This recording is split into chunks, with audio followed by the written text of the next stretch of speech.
بندر اور شیر کی پراسرار غار۔ ایک گھنا جنگل تھا جہاں ایک شرارتی بندر اور ایک طاقتور شیر رہتے تھے۔ بندر ہمیشہ نئے اور دلچسپ راستے تلاش کرتا تھا، جبکہ شیر اپنی ڈیوڑ سے پورے جنگل کو خوفزدہ کرتا تھا۔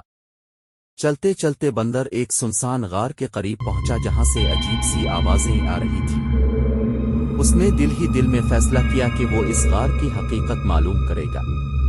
غار کے اندر داخل ہوتے ہی بندر کو ایک عجیب روشنی دکھائی دی۔ اس کی آنکھیں کھل گئیں اور سامنے شیر کھڑا تھا۔ شیر کی آنکھوں میں ایک غیر معمولی چمک تھی جو بندر کو ڈر اور تجسس کے درمیان جھنجھوڑ رہی تھی۔ شیر نے کہا، تم یہاں کیوں آئے ہو؟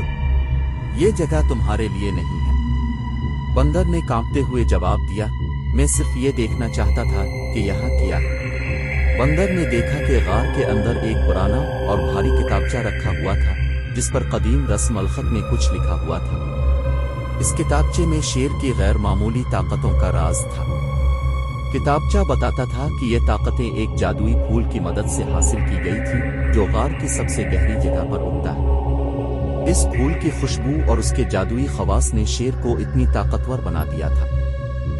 کتابچہ میں یہ بھی لکھا تھا کہ جو بھی اس پھول کو چھونے کی کوشش کرے گا وہ ایک سخت آزمائش سے گزرے گا۔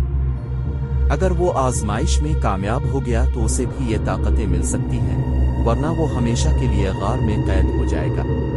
بندر نے دل میں سوچا کہ اسے یہ طاقتیں حاصل کرنی چاہیے، لیکن پھر اس نے سوچا کہ اس کی شرارتوں اور مہم جوئی کے شوق نے اسے یہاں تک پہنچایا ہے، اور شاید اس کے لیے یہ بہتر ہے کہ وہ اپنی جگہ پر واپس چلا جائے۔ بندر نے آخر کار فیصلہ کیا کہ وہ اس آزمائش میں شامل نہیں ہوگا۔ اس نے شیر کو سب کچھ بتایا اور کہا کہ وہ اس راز کی حفاظت نہیں کر سکتا۔ شیر نے بندر کی ایمانداری اور بہادری کی تعریف کی اور اسے آزاد کر دیا۔ یہ کہانی ہمیں سکھاتی ہے کہ تجسس اور بہادری ہمیں غیر متوقع راستوں پر لے جا سکتے ہیں، لیکن ہمیں ہمیشہ اپنے فیصلوں کے نتائج کے لیے تیار رہنا چاہیے۔ بندر نے اپنی عقلمندی سے نہ صرف خود کو بچایا بلکہ سب کو ایک اہم سبق بھی دیا۔